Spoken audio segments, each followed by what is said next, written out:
اہلیان ناظم آباد کے لیے آج کا روز اور شب یقیناً باعث صد مسرت ہونی چاہیے کہ اللہ کے پاک نام اور اس کے محبوب جناب محمد الرسول اللہ صلی اللہ علیہ وعلا آلہ وصحبہ وسلم کی ذات اقدس کے حوالے سے ممتاز جید اکابرین ملت اور علماء حق کے ایمان افروز ولولہ انگیز تحقیقی علمی اور انقلابی خطابات کا موقع میسر آیا ہے۔ آج کے اس گئے گزرے دور میں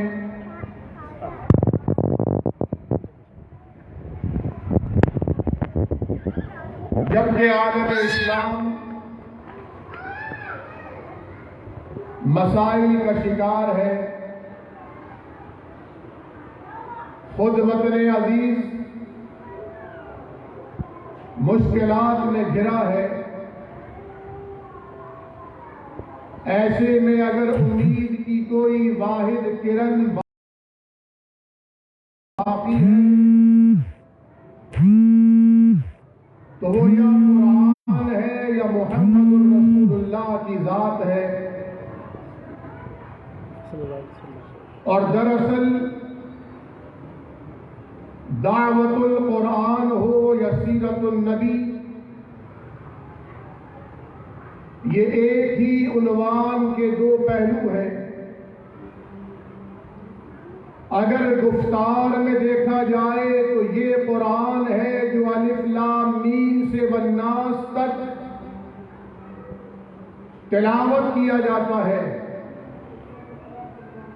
اور اگر کردار میں دیکھا جائے تو محمد الرسول اللہ صلی اللہ علیہ وسلم کی سیرت طیبہ ہے۔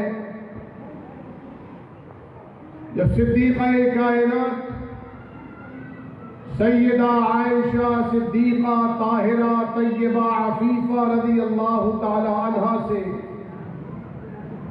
دریافت کیا گیا کہ آقا علیہ السلام کے اخلاق کے بارے میں، کردار کے بارے میں، روز و شب کے بارے میں، معمولات کے بارے میں، ودائع کے بارے میں بتائیے، تو آپ نے ایک جملہ بیان کر کے قصہ تمام کر دیا تھا۔ کانا خلقہ القرآن، اگر نبی کو چلتا پھرتا بولتا دیکھنا چاہتے ہو تو رب کا قرآن پڑھا دو۔ آج جس طرح ابھی شیخ القرآن والحدیث بلکہ شیوخ القرآن والحدیث حضرات علماء کرام مولانا محمد افضل سردار حفظہ اللہ، استاد الاساتذہ مولانا ابو عبد المجید محمد حسین بلتستانی حفظہ اللہ، مولانا محمد حسین رشید حفظہ اللہ، اور ابھی آپ نے سماعت فرمائے ملفوظات شیخ الحدیث مولانا عبد الوکیل ناصر حفظہ اللہ ورعا، جو قرآن کے بارے میں، رب تعالیٰ کے کلام کے بارے میں آپ کے قلوب کو منور کر رہے تھے۔ جتنا افضل یہ کلام ہے، شخصیات میں اتنی ہی افضل ترین شخصیت محمد الرسول اللہ کی ہے، جو اس قرآن کو امت تک پہنچا پہنچانے کا ذریعہ بنے. جتنی عزت تکریم توقیر کرنے کا رب نے قرآن کے لیے حکم دیا، اسی طرح کی عزت توقیر کرنے کا محمد الرسول اللہ کی ذات کے لیے حکم دیا صلی اللہ علیہ وسلم. کیونکہ آپ کی بعثت، آپ کی رسالت، دنیا میں آپ کی آمد رب تعالیٰ کے عظیم ترین احسانات میں عظیم ترین احسان ہے. اسے اللہ نے جتاتے ہوئے فرمایا لقد من اللہ علی المؤمنین اذ بعث فیہم رسولا. اللہ نے اہل ایمان پر احسان عظیم کیا کہ اپنے نبی کو، رسول کو، پیغمبر کو بھیجا. اور آیا کیوں؟ یتلو علیہم آیاتہ، اس کتاب کی تلاوت کرنے کے لیے، وَيُعَلِّمُهُمُ الْكِتَابَ، کتاب سمجھانے کے لیے، وَيُزَكِّيهِمْ، اور لوگوں کو گناہوں سے پاک کرنے کے لیے، گمراہی سے ہدایت کا راستہ دکھانے کے لیے، ظلمتوں سے انوار کی شب دکھانے کے لیے. اور جیسا کہ میں نے آغاز میں عرض کیا، سارے مسائل، مشکلات، الجھنیں، پرابلمز، پریشانیاں، تنزلیاں یکدم راحتوں میں، آسائشوں میں، سہولتوں میں، نجات میں، بلندی میں، ترقی میں تبدیل ہو سکتی ہے اگر قرآن کریم سے اور صاحب قرآن سے رشتہ دوبارہ جوڑ لیا جائے. اور لطف کی بات یہ ہے، اطمینان کی بات یہ ہے، قابل سب شکر پہلو یہ ہے کہ آج بھی جبکہ امت میں اختلافات و اختلاف اپنے عروج پر جا پہنچے ہیں، ایک مسلک دراصل کئی مسالک میں تبدیل ہو چکا ہے. ایک جماعت در جماعت گروہی تنزلیوں اور تفرقات کا شکار ہے. ہر ذہن آج پراگنڈا اور منتشر ہے، لیکن ان تمام تر اختلاف اور تنوع کے باوجود امت میں آج بھی وجہ اتحاد اگر ہے تو یا اللہ کا قرآن ہے یا اللہ کا بھیجا ہوا محمد الرسول اللہ ہے صلی اللہ علیہ وسلم. کلمہ لا الہ الا اللہ محمد الرسول اللہ کے ذریعے مشرق کا رہنے والا مغرب کے رہنے والے کو اپنا بھائی کہنے کو تیار ہے. کالے رنگ کا حامل، سفید رنگت کے حامل کو اپنا دینی بھائی ماننے پر مجبور ہے. غلام آقا کے ساتھ ایک صف میں کھڑے ہونے کو آمادہ ہے. کیوں؟ کیونکہ یہ وحدت کلمہ توحید کی لڑی میں پروئی گئی ہے. اور آج امت کو قرآن سے بھی دور کیا جا رہا ہے، صاحب قرآن سے بھی دور کیا جا رہا ہے. لیکن آج ہماری ذمہ داری یہ ہے، ہم اپنے بچوں کو، آنے والی نسلوں کو سیرت طیبہ، اسوہ حسنہ، نبی کریم کی ذات کے انوار، آپ کی ذات کے مختلف پہلوؤں سے روشناس کرائیں. وہ نبی جس نبی کا ظاہر بھی اعلیٰ، جس کا باطن بھی اعلیٰ، محرمان راز کو اجازت تھی جو خلوت میں کرتے دیکھو، جلوت میں برسر عام بیان کر دو. وہ نبی جس نبی کے پاس اقتدار تھا، اختیار تھا، جو تونگر تھا، لیکن اختیار رکھنے کے باوجود اس نے اللہ کی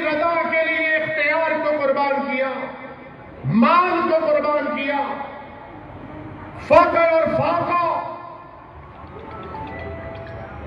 قبول کر کے زندگی اس انداز میں گزاری کہ یتیموں کو بھی عروج عطا کیا، فقیروں کو بھی سربلندی سے سرفراز کیا، مسکینوں اور معاشرے کے سب سے زیادہ ستائے ہوئے طبقات کو فرشتازہ بنا دیا۔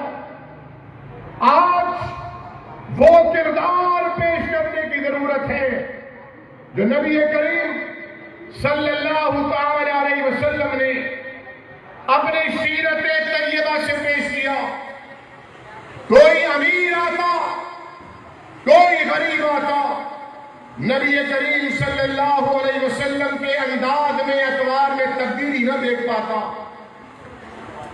مدینہ کی ایک عام دیوانی عورت جسے کوئی 2 منٹ دینے کو تیار نہ ہوتا، وہ سرکار دو عالم کی محفل میں آ کر آپ کو آپ کی آستین سے پکڑ کر ایک کونے میں لے جا کر بے ربط بے نقط بیانات دیتی رہتی، اور آقا اپنے سر کو جھکا کر ایسے سنتے جیسے بہت ہی عالمانہ باتیں کر رہی ہے، اس کے دل کو توڑنا بھی گوارا نہ کرتے۔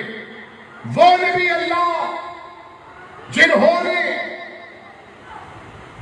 مدینہ طیبہ مسجد نبوی کی ایک ایسی عورت جو کالی بھی تھی، جو لاوارث بھی تھی، مسجد نبوی کی جھاڑو دیا کرتی تھی، آقا علیہ السلام نے فرمایا میں اسے دیکھ نہیں رہا، کہاں ہے؟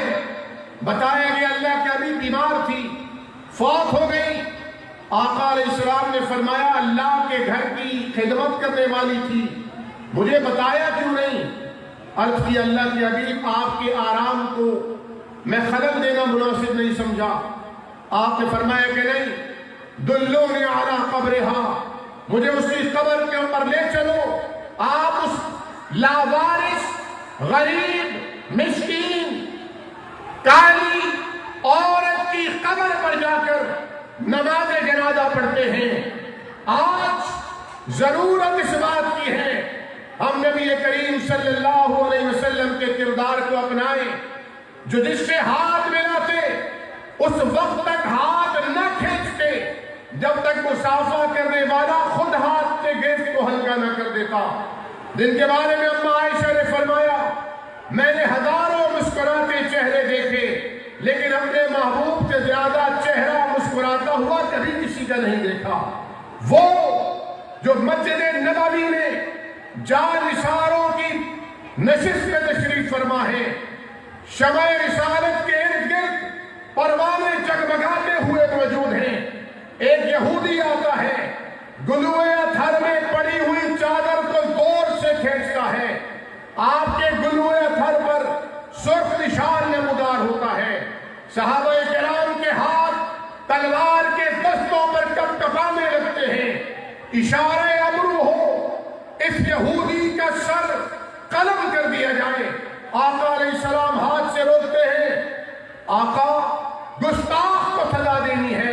آپ فرماتے ہیں کہ نہیں، میں نے اس کا قرضہ ادا کرنا ہے، میں اس کا مقروض ہوں، یہ قرض خواہ ہے، کوئی بات نہیں، اسے حق حاصل ہے کہ یہ مجھ پر سختی کر سکتا ہے۔ وہ نبی جس نبی نے سارے عالم کے لیے مجسم رحمت بن کر یہ پیغام دیا تھا، میرا کلمہ پڑھنے والے لوگوں کے لیے زحمت نہیں بنتے، باعث رحمت بنتے ہیں، جس نے پتھر مارنے والوں کے لیے ہدایت کی دعائیں کی تھیں۔ طائف کی سرزمین اتنے پتھر مارے گئے کہ آپ کا جسد انور لہو لہان ہو گیا، اتنا خون بہا کہ نالین کریمین کے ساتھ قدم ہائے مبارک جم گئے، آپ نڈھال ہو کر گر پڑے، آپ کو باغیچے میں لایا گیا، آسمان سے فرشتے تل ملا کر تڑپتے ہوئے اترے، کہا آقا بد دعا کا حکم دیجئے، حکم دیجئے میں پہاڑوں کو ملا دوں، طائف کی بستی سرمے میں تبدیل ہو جائے۔ اللہ کے حبیب نے فرمایا کہ نہیں، اللہم اہد قومی فإنہم لا یعلمون، اللہ میری قوم کو ہدایت نصیب فرما، میں ہادی بن کر آیا ہوں، میں رہنما بن کر آیا ہوں، میں راہبر بن کر آیا ہوں، انہم لا یعلمون، لیکن یہ مجھے جانتے ہی نہیں ہیں، مجھے پہچانتے ہی نہیں ہیں، میں خیر خواہ بن کے آیا ہوں لیکن یہ خیر خواہ کو سمجھتے نہیں ہیں۔ اللہ اکبر، وہ نبی جس نبی نے تلواریں سوچ کر کھڑے ہونے والے جو نبی کریم کے گھر کے باہر کھڑے تھے یک بار کی حملہ آور ہوں گے تاکہ کسی قبیلے سے قریش بنو ہاشم خون بہا نہ لے سکے، سب کے سب مار دیں گے۔ اللہ کے حبیب نے انہیں اس دن معاف کیا جب فاتح مکہ بن کر آئے تھے، سب گردنیں جھکا کر کھڑے تھے۔ آج ہمارے بارے میں کیا فیصلہ صادر ہوتا ہے؟ اور آپ نے فرمایا آج میں تمہارے لیے وہی کہوں گا جو یوسف نے اپنے بھائیوں سے کہا تھا، جاؤ لا تثریب علیکم اليوم انتم الطلقاء، تم سب آزاد ہو، اور چابی بھی کعبہ کی اسے دی جس نے اللہ کے نبی کے لیے کعبہ کے دروازوں کو بند کیا تھا۔ وہ نبی رحمت جس نبی رحمت نے بیت اللہ کی حدود میں داخل ہونے سے روکنے والوں کو قبائیں دیں، جاگیریں دیں، امانتیں دیں، سرداریاں دیں، وہ نبی، اللہ اکبر۔ اور کیا حدیث یاد آئی ہے، نبی کریم صلی اللہ علیہ وسلم صحابہ کرام کے ساتھ مسجد نبوی میں تشریف فرما ہے، آپ نے فرمایا ابھی مسجد میں جو داخل ہوگا وہ دنیا میں چلتا پھرتا جنتی ہے۔ صحابہ کرام کی نظریں مسجد کے دروازے پر لگ گئیں کہ ساری کائنات کا کہا ہوا بدل سکتا ہے، ساری کائنات کی زبان پر کلمہ جھوٹ آ سکتا ہے، لیکن صادق الوعد الامین اور صادق و امین نبی اپنی زبان پر جھوٹ نہیں لاتا، کیونکہ یہ وہ ہے جس کی گفتار کی ضمانت رب کے قرآن نے لی ہے، وما ينطق عن الهوى ان هو الا وحی یوحی۔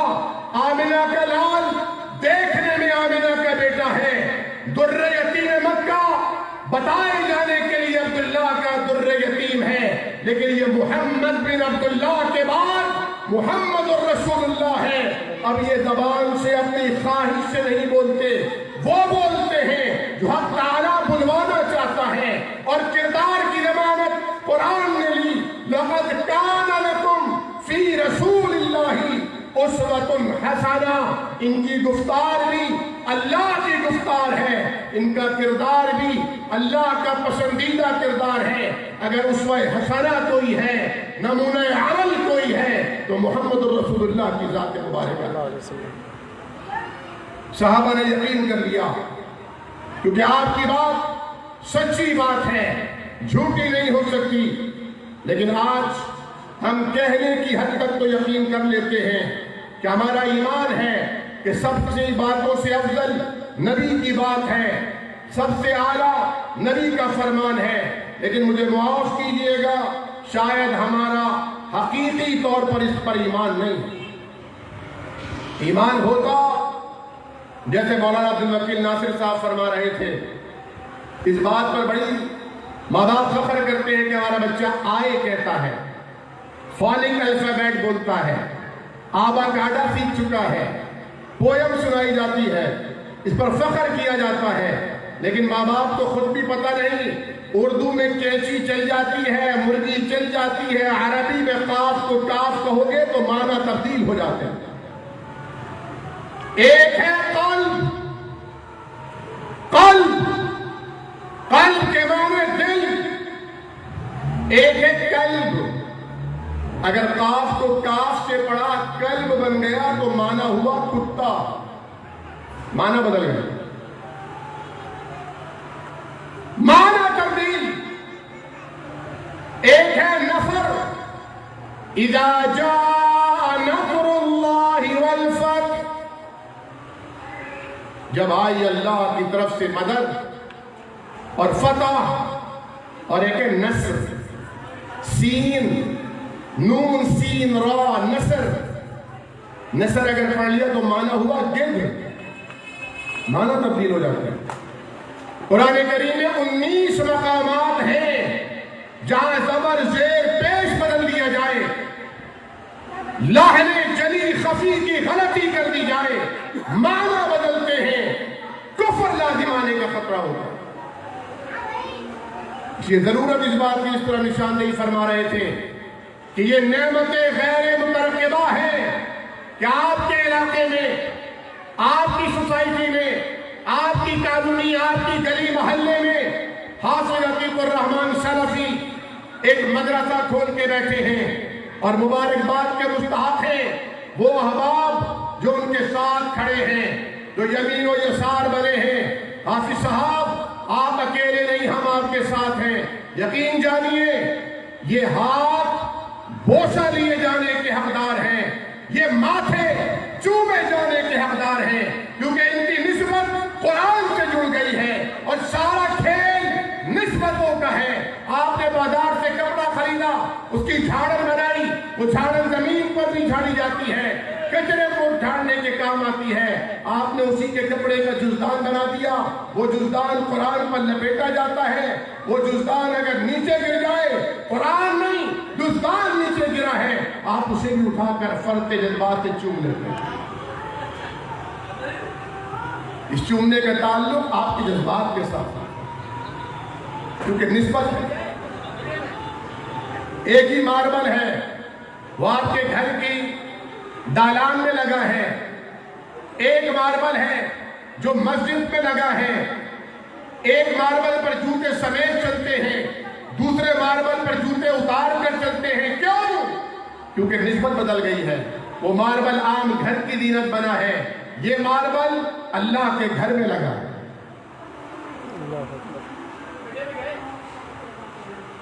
نبی کریم صلی اللہ علیہ وسلم نے فرمایا اب جو آئے گا وہ دنیا میں چلتا ہوا جنتی ہے۔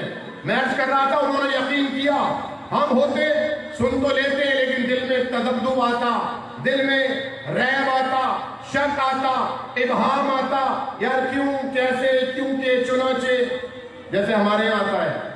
مگر نبی کریم صلی اللہ علیہ وسلم نے فرمایا تھا خیرکم من تعلم القرآن وعلمہ، تم میں بہترین وہ نہیں جو ارب پتی ہے، بہترین وہ نہیں جو اوڈی کار میں آتا جاتا ہے، بہترین وہ نہیں جس کا ڈیفینس میں 2000 گز کا بنگلہ ہے، بہترین وہ نہیں جو تمہارے مدرسے کو چلاتا ہے، بہترین وہ نہیں جو تمہاری جماعت کا فائنانسر ہے، بہترین وہ نہیں جو ملک کا سب سے بڑا سرجن ہے، بہترین وہ نہیں جو صدر ہے، وزیر اعظم ہے، بہترین وہ ہے جس کا تعلق قرآن سے ہے، جو قرآن سیکھتا ہے اور قرآن سکھاتا ہے۔ ہاں بات تو ماننے والی ہے، سننے والی ہے، سمجھنے والی ہے، لیکن ایمان اگر ہوگا تو پھر قرآن سے جڑے ہوئے شخص کو وہ پروٹوکول دیا جائے گا، قرآن سے جڑے ہوئے شخص کو وہ عزت دی جائے گی، وہ تکریم دی جائے گی، وہ مقام دیا جائے گا، وہ آنر دیا جائے گا، وہ ویلیو دی جائے گی جو بہترین کو دی جاتی ہے، کیونکہ قرآن اللہ کا کلام ہے، سب سے متبرک فرشتہ لے کر آیا، سب سے عظیم ہستی میں اتارا گیا، سب سے اعلیٰ بستی میں نازل ہوا، سب سے بہترین مہینے میں آیا، سب سے اعلیٰ ترین رات کو اترا، اور قرآن جس پر اترا وہ عظیم ہے، جسے قرآن سنایا گیا وہ صحابہ عظیم ہے، قرآن کریم جس امت کے ہاتھوں میں آیا وہ امت عظیم ہے۔ اگر آج ہم بھی قرآن کو تھام لے تو ہم بھی عظیم بن سکتے ہیں۔ بس یہ آخری معروضات پیش کر کے اجازت دوں گا۔ صحابہ کرام کی نظریں دروازے پر لگی ہیں، دیکھا ایک صحابی آتے ہیں، عبداللہ مسعود،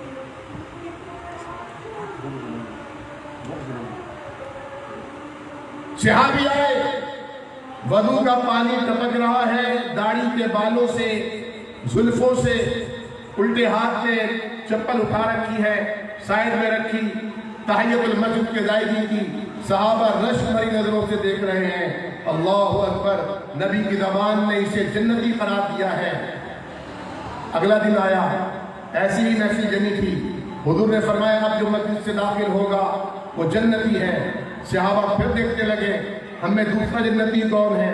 معلوم ہوا وہی صحابی جو کل آئے تھے آج بھی وہی آئے۔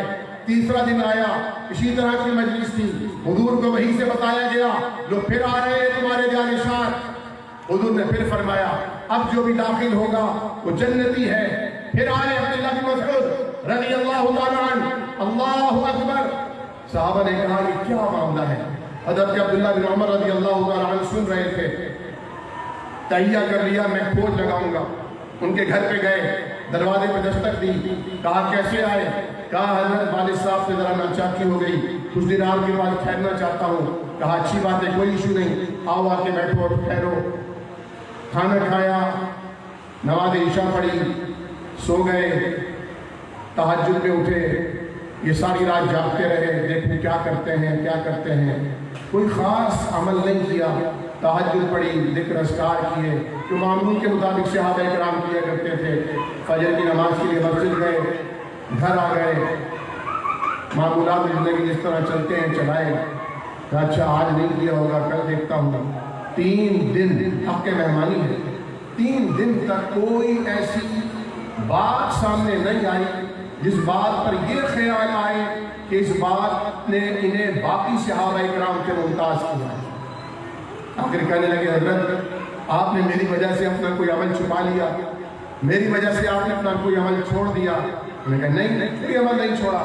کہا آپ قسم کھا کے بتائیے۔ کہا بیٹا بات کیا ہے؟ کہا بات یہ ہے کہ نبی کریم صلی اللہ علیہ وسلم نے آپ کے بارے میں یہ خبر دی تھی، اور آپ کی خبر تو سچی ہے، اس پہ تو جھوٹ کا شائبہ نہیں ہے۔ لگتا ہے آپ نے اپنا کوئی عمل چھپا لیا ہے، بتائیے نا کیا عمل کرتے تھے؟ آنکھوں میں آنسو آئے، سجدہ شکر بجا لائے۔ کہا تم نے مجھے یہ خوشخبری سنائی، اللہ تمہیں تمہارا بھلا کرے، لیکن میں سچ کہہ رہا ہوں کوئی ایسا عمل نہیں جو میں ان ایام اور ان واقعات اور ان معمولات کے علاوہ کیا کرتا ہوں۔ ہاں ایک بات میرے ذہن میں آ رہی ہے، ایک بات، اور وہ بات یہ ہے کہ جب میں رات کو بستر پر لیٹتا ہوں سونے سے قبل اپنے دل کو تمام مسلمانوں کی نفرت سے، عداوت سے، کدورت سے، میل سے پاک کر کے سکتا۔ کسی مسلمان کے دل میں کوئی کدورت نہیں ہے۔ آج بھائی کے دل میں بھائی کے لیے کدورت ہے، آج بھاوج اپنی نن سے بیدار ہے، ساس اپنی بہو سے بیدار ہے۔ میں نے جمعے کے خطبے میں عرض کیا تھا کہ ہماری مساجد میں ماشاءاللہ خواتین کی بڑی تعداد میں تشریف لاتی ہیں، ان کا الگ پورشن ہوتا ہے، آنے کا راستہ الگ، جانے کا راستہ الگ، وضو کی جگہ الگ، کوئی اختلاط کا شائبہ بھی نہیں ہوتا۔ تو مجھ سے ٹیلی ویژن کے پروگرام میں پوچھا تھا، برابر میں مفتی صاحب تھے، ان کے برابر میں طالب علم بیٹھا تھا، موضوع کچھ اور تھا، چھڑ کچھ اور گیا، تو وہ اینکر پہ مزہ آتا ہے جب اختلاف کی بات ہوتی ہے، جب کوئی وہ 2 مولوی بیٹھ کے چوچے اڑاتے ہیں تو میڈیا کے جو اینکر پڑھتے ہیں ان کو مزہ آتا ہے، اس سے ریٹنگ بڑھتی ہے۔ تو وہ کہنے لگے کہ نبی کریم صلی اللہ علیہ وسلم نے عورت کی مسجد میں نماز کو پسند نہیں کیا۔ میں نے کہا حضور کا فرمان ہے لا تمنعوا مع اللہ مساجد اللہ، اللہ کی باندیوں کو اللہ کے گھر آنے سے نہ روکو، آپ کا حکم ہے اور آپ نے پسند نہیں کیا۔ تو بات یہ ہوئی کہ میں نے کہا آج عورت ہسپتال جاتی ہے، کالج جاتی ہے، پڑھنے کے لیے بھی، پڑھانے کے لیے بھی، یونیورسٹی جاتی ہے، حتیٰ کہ بازار جاتی ہے، حتیٰ کہ میلوں ٹھیلوں میں جاتی ہے، مختلف ایونٹ میں جاتی ہے، لیکن اگر پابندی لگائی آپ نے تو مسجد میں لگائی۔ مرد اگر دیندار ہوگا تو دین گھر کی دہلیز پر آئے گا، اور اگر عورت دیندار ہو گئی تو دین نسلوں تک جائے گا۔ آپ کو روکا گیا کہ آپ اپنی عورت کو دین سے روکیے، مسجد سے روکیے، مدرسے سے روکیے، کیونکہ اگر عورت نے دین پڑھ لیا تو ہماری نسلیں سنور سکتی ہیں۔ اس لیے میں نے کہا کہ عورت کا اگر راستہ آنے کا، جانے کا، نماز پڑھنے کا، وضو کرنے کا الگ ہے تو عورت کو کوئی فقی نہیں روکتا۔ اور میں آج اس فورم سے مفتی طارق مسعود صاحب جیسے علماء کرام کو خراج تحسین پیش کروں گا جو حق وہ علماء ہیں اور حق کی طرف ان کا جھکاؤ ہوتا ہے، رجحان ہوتا ہے، جو حق کے لیے اپنے موقف کو چھوڑ کر حق کو قبول کر لیتے ہیں۔ آخر میں ایک گزارش کروں گا، اگر ہم سیرت اور نبی کریم صلی اللہ علیہ وسلم کا اسوہ جاننا چاہتے ہیں تو حضرت مولانا محمد اویس نگرامی رحمۃ اللہ علیہ کے بقول ہمیں قرآن پڑھنا ہوگا، ہمیں احادیث کا مطالعہ کرنا ہوگا۔ آج آپ حدیث کی کوئی کتاب کھول لیجئے، آپ کو دکھائی دے گا کہیں اللہ کے نبی آ رہے ہیں، کہیں جا رہے ہیں، کہیں تشریف فرما ہے، کہیں کچھ فرما رہے ہیں، کہیں کچھ کرنے کا حکم دے رہے ہیں، کہیں کسی چیز سے منع کر رہے ہیں، کہیں آپ مسکرا رہے ہیں، کہیں آپ کسی چیز کو پسند کر رہے ہیں، کہیں ناپسند کر رہے ہیں۔ تو یہ قرآن اور حدیث سیرت طیبہ کے مختلف پہلو اور اس کے گوشے نمایاں کرتے ہیں۔ میں ایک بار پھر اہلیان محلہ کو اور بالخصوص ان معاونین کو اور حضرت مولانا حافظ عتیق الرحمان سلفی صاحب کے ان مددگاروں کو مبارکباد پیش کروں گا جو دامے دلن سخن قدم ان کے ساتھ کھڑے ہیں، اور اسی طرح حضرت مولانا ڈاکٹر ابو جابر عبداللہ دامانوی حفظہ اللہ جو اپنی پیرانہ سالی کے باوجود مکمل سرپرستی کر رہے ہیں، اور دیگر اکابرین اور اعیان اور رہنمایان جماعت جو الحمدللہ ان کی دعوت پر آتے ہیں۔ اللہ سے دعا کیجیے کہ اللہ کریم آپ سب کی، ہم سب کی حاضری کہنا سننا اپنی بارگاہ میں قبول فرمائے، اور اللہ کریم حافظ عتیق الرحمان جب تک ہیں اللہ کریم ان کی ان دنیاوی نگاہوں میں ان کے مدرسے کو پھلتا پھولتا دکھاتا رہے، اور جب یہ اور ہم دنیا سے چلے جائیں تو اللہ کریم وہاں ہمارے درجات بلند کرتا رہے۔ ہمارے لیے ان تلامذہ اور ان تلامذات کو صدقہ جاریہ بنا دے۔ وآخر دعوانا الحمدللہ رب العالمین۔ السلام علیکم۔